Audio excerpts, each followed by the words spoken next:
Good morning. We got another section of the book, Water Bears No Scars, with the beautiful sounding birds this morning out by the Arkansas River. Thank you for listening. Television and telling tales. On a January 1985 episode of St. Elsewhere, I heard, "You're not a failure until you quit trying. And I love you, but you've got to finish what you start." Terrific. Such advice is more sound than the stale go with your feelings suggestion seen so often in the media. About the same time, I was flipping back and forth between two television programs, one highlighting the Miss Teen USA pageant, and the other documenting gang violence in Los Angeles. The innocent smiles and go for it hopefulness were juxtaposed with the firebombed houses and cigarette burned bodies. It is tempting to think that only the latter is actual or honest, that the sweet smiles hide ignorance of the real world. But such is not the case. There are both sorts of realities in this world, and many, many more besides. There is truth in both programs, truth worth learning. Our reality may bring us mostly one sort or mostly the other, or neither or both. We must not close our eyes to what reality presents to us, and we need not think that someone else's reality is more real than our own. One of the changes that seems to have resulted in part from television viewing is that many people have ceased to consider others' stories worth listening to. Unless a person is beautiful or handsome or powerful or worthy of sponsors and commercials, he finds it more and more difficult to get an audience. In pre-television America, we used to sit with family and guests and strangers, swapping tales from our life stories. We took the time to find out what was interesting about Uncle Fritz and Grandma Copeland. We learned which of their stories, from which part of their lives, was most likely to prove amusing or instructive.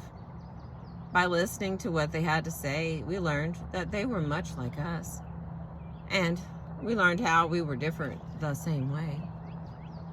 Try to get young people to sit still to converse with adult guests these days. The kids are off to watch television as fast and as the parents will permit. It is sad. There are more dimensions to Aunt Margaret than to Magnum. There is a depth of character that comes because Aunt Margaret actually lived years in those places and actually had those experiences. She talks about at least most of them. She wasn't created by a bright writer or two for an existence that continues for 30 or 60 minutes each week until viewers get tired of watching her. Aunt Margaret has lots to teach us if we take the time to listen. The work of counseling for constructive living is a privileged pursuit. One benefit is that we are permitted to listen to stories of Aunt Margaret's and Uncle Herbert's. They want and need to tell someone what has been going on in their lives. They need to spell out the detailed winding roads of misery they face, what they have tried for shortcuts and detours, how tired they are having came so long a life journey. We don't emphasize the past in Marita Guidance. We don't try to find some point in time where someone strayed onto the wrong track or was forced off the main road by someone else. When I was asked recently by a student, where did I go wrong? I was quick to point out that there are countless choices made and still to be made in his life. We must keep making them. And we make them with as much sensitivity and sanity as lies in us. Although we don't dwell on past mistakes or successes, my students still may need to talk about such things to clear the air. Such a process is still a lot of effort away from constructive living, but it may be necessary along the way. I find no difficulty in allowing those stories during some of our counseling sessions. We won't devote all of our time to them, but they are worth telling and worth hearing. I suspect that if there were less television watching in our world, there would be less need for the ears of the Constructive Living Guide. The students may have strong needs to tell their stories, but they need to listen too. One of the exercises we suggest to our students is to look up someone they normally avoid, engage him or her in conversation, and uncover some interesting side of that person. There is a tale in that person that is deserving of our ears and our time. It may take skill to uncover the story. Such an exercise is also valuable for learning the techniques of interviewing or of simply listening well. A skill like that can give television sets a lot of time off. Scenes.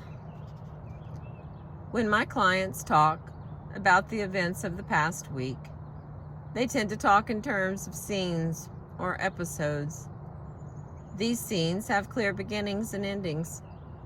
I find myself listening to a brief tale organized like a television story. I believe that my clients have been influenced by television and other media to carve up their experiences into scenes. I often need to ask, what did you do next? I want to know what my student did after what he or she thought was the end of the scene. Let me offer an example.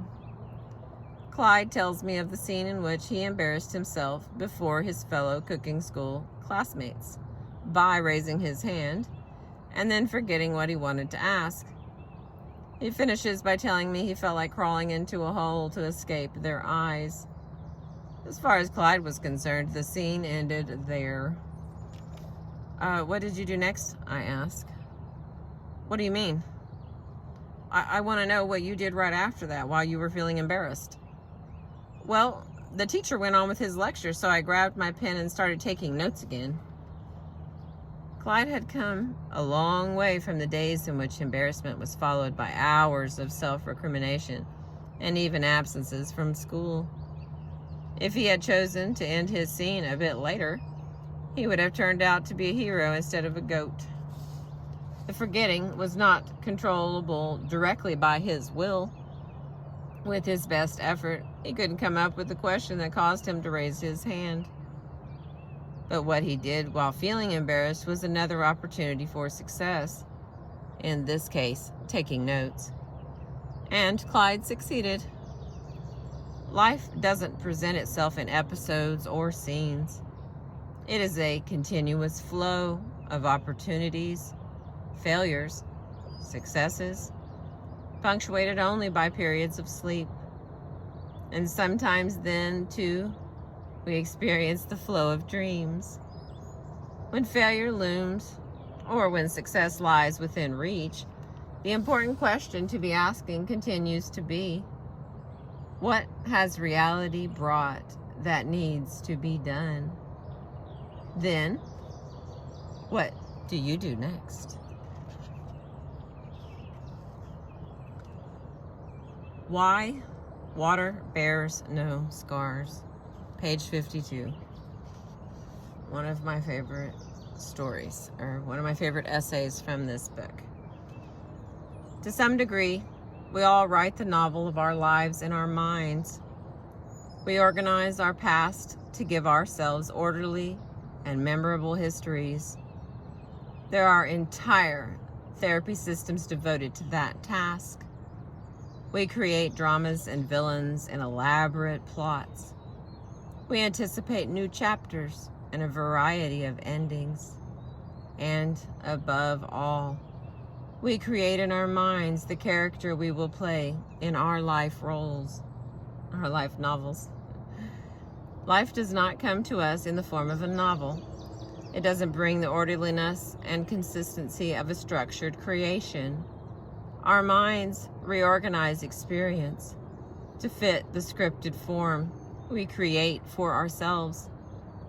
That is why we must scar ourselves, that is why we may scar ourselves unnecessarily. We can build in unnecessary pain in our lives by creating tragedies when there are only events, by creating consistently weak and suffering characters when there are only moments and more moments of life experience. This book is about organizing screen. This book is about the organizing screen our minds throw up to create life novels. It is about learning to connect more closely with the infinitely more interesting and varied reality that presents itself to us. It is about abandoning the dependence on scripting our lives for suffering, and about getting on with living them constructively, productively. The distorted order created by saying, I am this sort of person. My past was flawed in such and such a way. She wouldn't be the way she is. I'll never become that sort of person. Life will always bring me these kinds of problems. There is no future for someone like me. Is a fictitious organization of reality created by the mind. In this book, we'll consider ways and offer exercises that help us to view reality on a more basic and more flexible level. This realistic perspective will go a long way toward allowing us to make needed moment-by-moment changes in our lives. Can you already see the life never presents us with problems, only with events?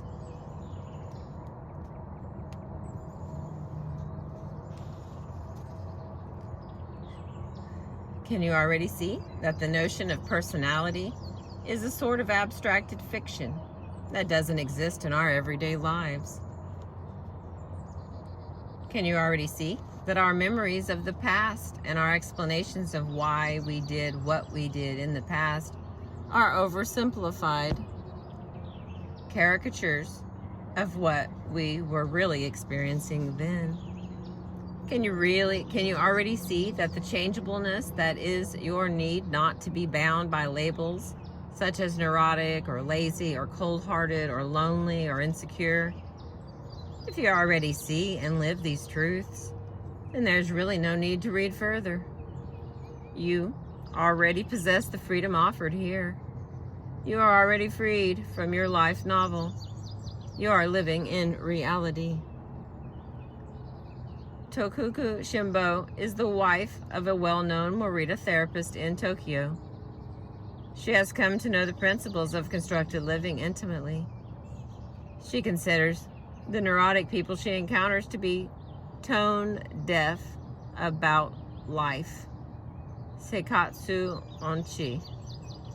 They try to force the natural pitch and rhythm of everyday life into an artificially constructed image of how life ought to be scripted. They force their life novel scripts on others. They miss the melody of what is. A rushing stream of water flows around the obstacles that stand in its way. It doesn't stop to dwell on the injuries sustained by a projecting rock or a submerged log. It keeps moving toward its goal, encountering each difficulty as it appears, responding actively, then moving along downstream. The stream has no imagination to create unchanging stories of its existence. It washes away its own wounds in its present purposefulness. The water bears no scars.